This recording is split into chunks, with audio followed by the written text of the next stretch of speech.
Good evening, friends, and welcome to yet another very interesting session with Desh Kapoor.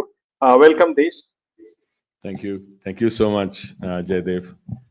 Good to Yeah, meet you. right.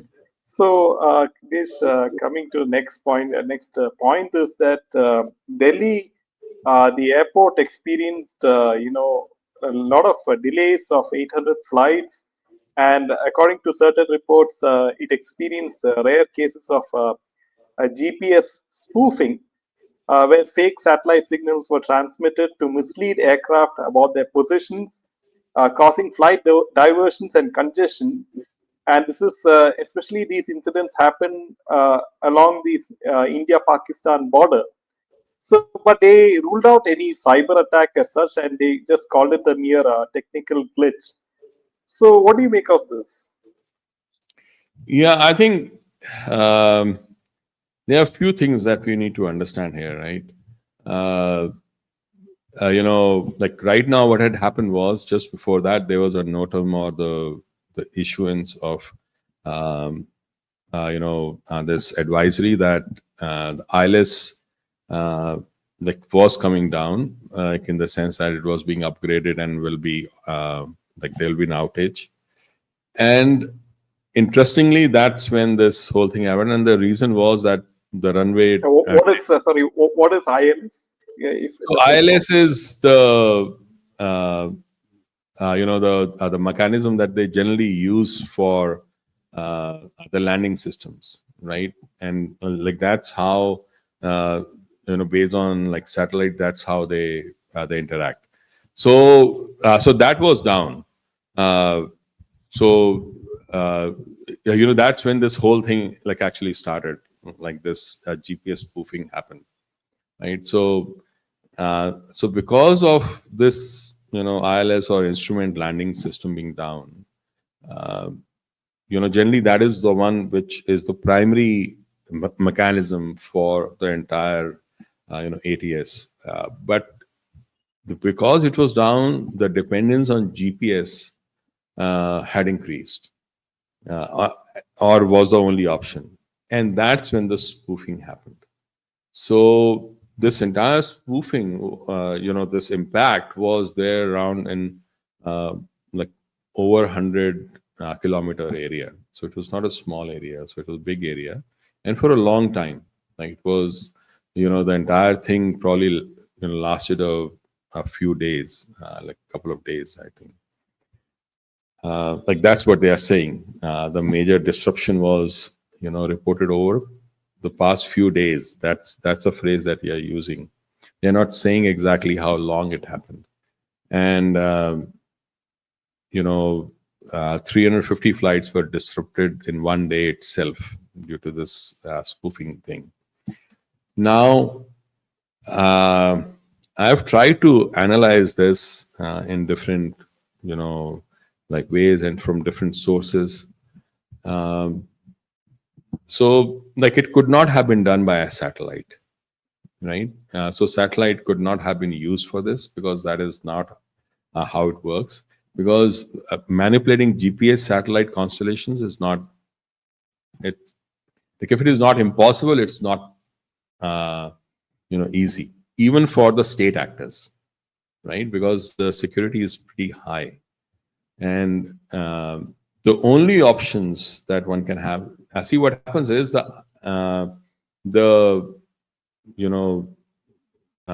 satellite like impact at the ground level is like very GPS impact on the ground level is very, very low. So what happens is if they have strong enough transmitters and spoofing units, amplifiers and all those things, especially with high gain antennas, then they could actually create a much powerful signal that can spoof and spoof the same kind of signals that the GPS is sending, and create issues for the aircrafts. So the only way this could have happened is that there was not one, but there were multiple ways to actually like do this. So like it would have been a multiple like unit, like multi-unit, work like the like which was done here. So because if you look at they could have used rooftops and mobile units to actually do that in the entire NCR area, and specifically in the central west and the South Delhi area. Because if you use a rooftop, you can actually, and if you have strong enough signals, then you can cover around 20 kilometers or so. But if you have a tall tower, you know then you can actually cover around 60 to 70 kilometers of area. So so if you have multiple such you know uh, units, like you can actually do it like together. The other option, the other thing that like people have talked about is of using drones or balloons, which are useful, which can also help in this and do a good job, but not for very long, right? So that's like one issue with that. And second, they are easy to track, because it's not easy to just fly a balloon or a hot air balloon or something like that, like in Delhi or in the neighboring areas, like without being tracked or identified. But these kind of things could have happened. That rooftops, especially high buildings and towers, mobile units could have been used for all these things to create a multi coordinated ground transmitters placed around the NCR perimeter through vans, rooftop network, and some kind of airborne assets like UAVs could have been used. Um, you know, but it could, that would like still be dicey. But like what I would say is either a very good coordinated ground transmitter, a network could have been created, plus airborne kind of like a loiterer system, with UAVs and things like that. That's how I see it. Now, like one of the like interesting comments which was brought out was like in one of the analysis was that it since the NOTAM was actually placed earlier for ILS, it could have been a decoy just to try and bring these people out so that they could be tracked. I believe that is a good way to actually look at it. And I think Manish Chaudhary on alternate media actually discussed this, and like I think like it's a good like way to look at it, because like once this has been brought out and people actually, those actors, state, non-state, combined actors who actually try to do this, they came out and actually showed their entire skill set and their modus operandi, which means that they were actually brought out. So once they've been brought out, they can be tracked, they can be identified, and they can be neutralized. So I think it's a like brilliant move. Like if that was the case, and I was strong feeling that it may have been that. But that also shows if this was a transmitter network that I was talking about, the WAN slash rooftop slash towers slash a drones kind of thing. If that is the network that they were using, there were multiple players, and the area has been really compromised. Like imagine people who are ready for this kind of a thing at a notice of just a few days or few hours. So I think it's extremely serious what has happened.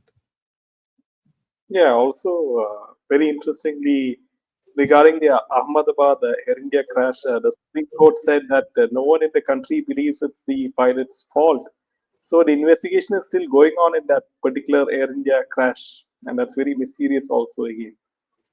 I agree. I think uh, these are the tests that are being done by actors and by cells who are in India, and that is one of the biggest weakness India has, that these cells operate within India and can actually create a lot of damage because they have all the equipment that they need, which is interesting.